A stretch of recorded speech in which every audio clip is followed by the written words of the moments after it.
What's up and welcome back. I'm John Stark, MacTheMovieGuy.com, your favorite blind film critic. And today, I get to talk about the parenting. I'm really excited. it's it's got audio description. It's a new horror movie on Max, and I'm probably the only person in the world who will say this is currently my favorite movie of 2025. And I'm not going to say it's the best movie of 2025, but favorite. It has a very strong chance of retaining that title for the remainder of the year. Will this review tell you why? Probably not. I don't like to admit to certain things, but we'll get into the parenting. So, click like and subscribe because this this is gonna get weird.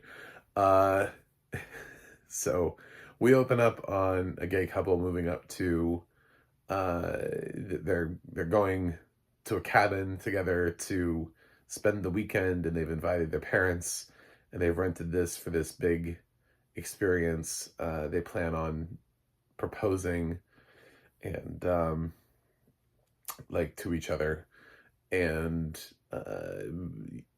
making it official, which is why they're introducing their parents, and everybody's just spending a lovely time together.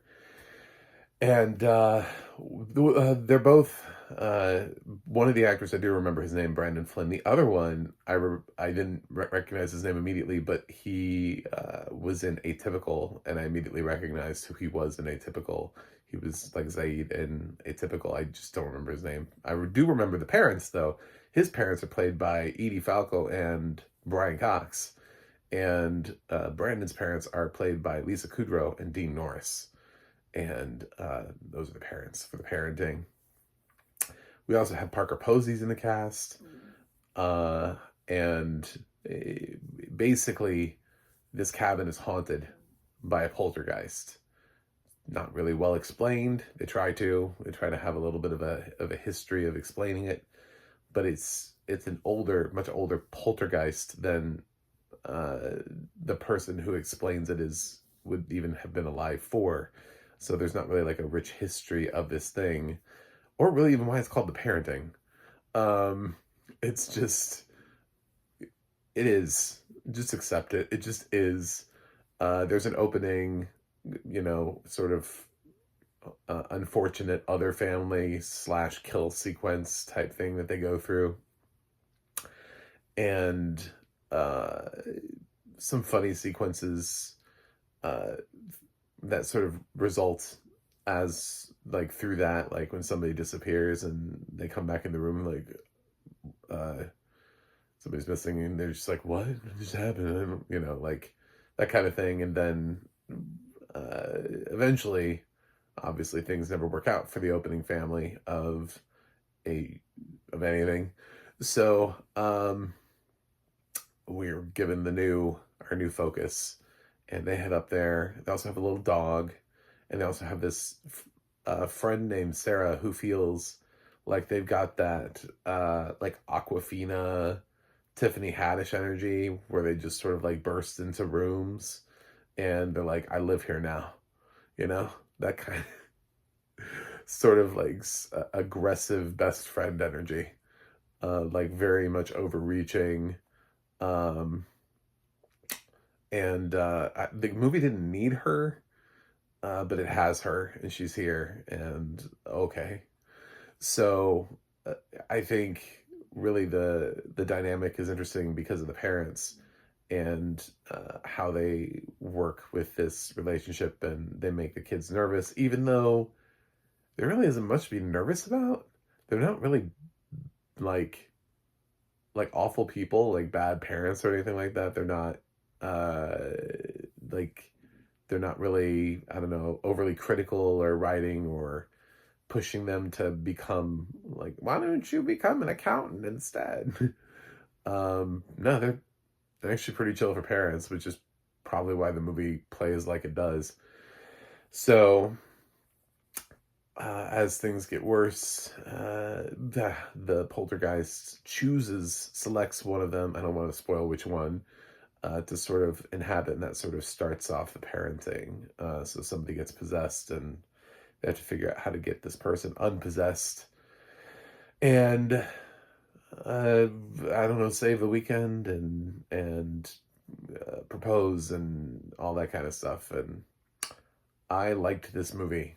It's not perfect. It's not a classic. It's not going to. It's a February horror movie on Max. I get it. I totally understand. I'm fully. I get what you're saying, but for me personally, like I've got my Monopoly get out of jail free card. I don't know how that applies here, but I'm gonna use it. This is just something that, again, for reasons I can't admit in an interview, in a review or whatever, I I needed this movie in my life. Uh, I needed this movie to exist in my life, and it does. The parenting is something I'm probably going to rewatch again before the end of the year.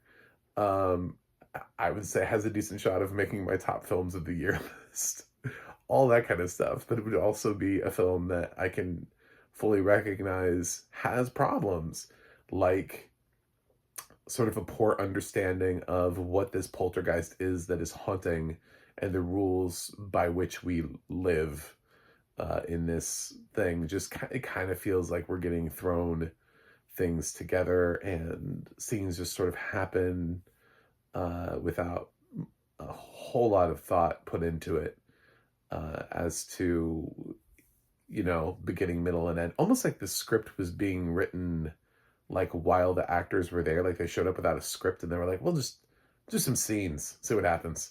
Let's put some scenes together. When I looked this up, there was like a true story that was based on the parenting, which I thought was really interesting. So I guess it's an adaptation. Hey, you know what? The Deliverance claimed that that was a true story. So why can't the parenting claim that this is a true story? So uh, the performances from the actors, I mean, it's a great cast. Like you can't take that away. That's a solid ass cast there. You've got a bunch of Emmy winners and nominees across the board. Sadly, none of them have Oscar nominations. Some of them should, arguably. Um, I I'm still hoping that one day Brian Cox will get one. He's been a pretty reliable character actor throughout his career. He just needs the right role. I think after Succession, there's been much higher profile. I've been a fan of his for years. There's been a much higher profile on him since Succession, and I think it would be much easier for him to now get an Oscar nomination as long as the role attracted attention to it. Whereas he has roles in his past that are Oscar-worthy performances, but it was before people really knew or cared who he was. So, um, and the other actors have all shown potential to be able to do that too, if given the right role. Uh, Parker Posey definitely rose up being sort of like the 90s, one of the it girls of the 90s. Lisa Kudrow tackled some interesting stuff in opposite sex. Um, uh, yeah, so Edie and Dean's film credits are a little bit less. I just saw Edie Falco in a movie on Peacock that absolutely did not work called I'll Be Right There. But she's better than that. So uh, Brandon Flynn from 13 Reasons Why, I thought he did a good job. I don't know what's going to come from his career. He was also in Ratchet, which was really just unfortunate. It was just an unfortunate role for him and just not a good show. I really dislike that show. So even though I love Sarah Paulson, here it's not really scary or overly gory or violent. It has like moments. Like I wouldn't show this to kids.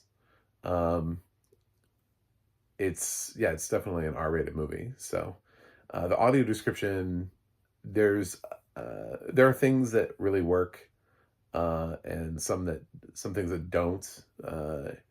Some things I did want a little bit more description in, but I don't want to go into spoilers. But there are other things um, that did work really well. There's a scene where uh, kind of like the thing is like moving between bodies, and the way that it's described uh, is interesting. Like, it was an interesting way of describing it. So there's also a little bit of horror slash gore type stuff in here, which works really well. It's things getting snatched and grabbed, and people getting yanked back. That thing where they always like grab somebody and like pull them backwards into the darkness. I feel like we've done that so many times ever since Rec and Quarantine made it like super cool to just. I think it was probably used before, but now it just gets used all the time. Like, oh my God, do you remember that shot where somebody just gets like sucked back in it? So effective. We got to make sure we use that at least once in this movie. So, the parenting. Will you like it? I have no idea. I don't. I don't know. IMDb has this at like a 5 point something, which feels right for a straight to streaming Max movie. Like, I wasn't expecting to go on there and finding that this movie that hit me personally in a way where I knew I would be the only one that would be that would be hit by it. In the entire planet, I would be the only person.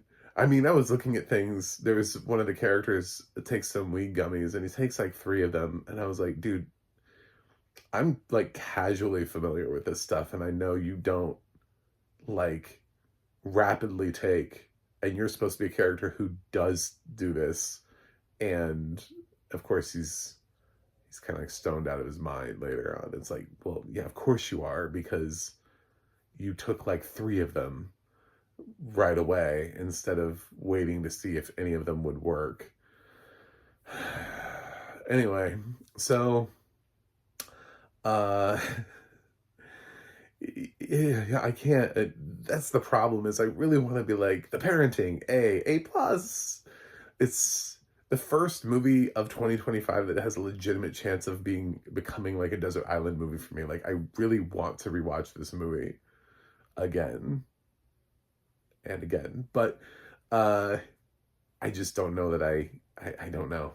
It's hard to predict that. So uh if I was trying to be objective and figuring out where this movie lands, it already skews in my favor because I like horror comedies.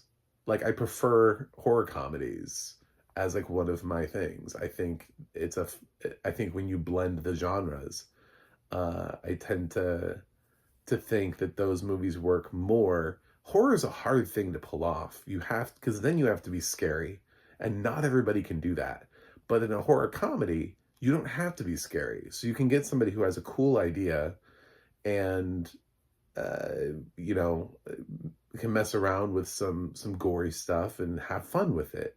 And it doesn't have to be scary. And so you can have something that works in the genre, and you don't have to worry about being scared by it. But if you have a horror movie that doesn't have that, or you have a horror movie that just seems like it's gory for no discernible reason other than to just be gory, some of those films just don't work. It's hard. It's much harder to thread that. Like, you really have to be a skilled filmmaker. I know some people appreciate just like any horror movie, but at the same time, I think even those people appreciate the better ones, the ones that actually get them, the ones that actually have some fire in them, more so than a lot of the stuff that we just churn out, like the recent Control Freak, which is really boring. So, uh, yeah, I mean, I think because the horror comedy, immediately, everything was going to work a little bit more in its favor.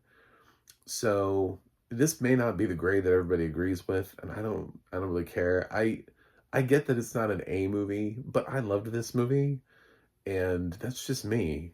I think it has good audio description. This is Laura Post doing it, which is interesting. So Um, I'm gonna give The Parenting a B plus. It's the highest grade that I feel like I can legitimately give it, while also recognizing the fact that it is very much skewed to me personally, like as a human, and I all the biases in the world. If you follow me at all, you know that I'm always open about biases. I just don't want to tell you the exact reason why this movie skews in my favor. So I'm not going to. I'm going to acknowledge it, that it exists. And there you go. That's The Parenting. Check it out. Um, and, or don't. It's fine. It may not be your thing. That's okay. But thank you for watching. Thanks for subscribing. And I'll see you guys on the other side.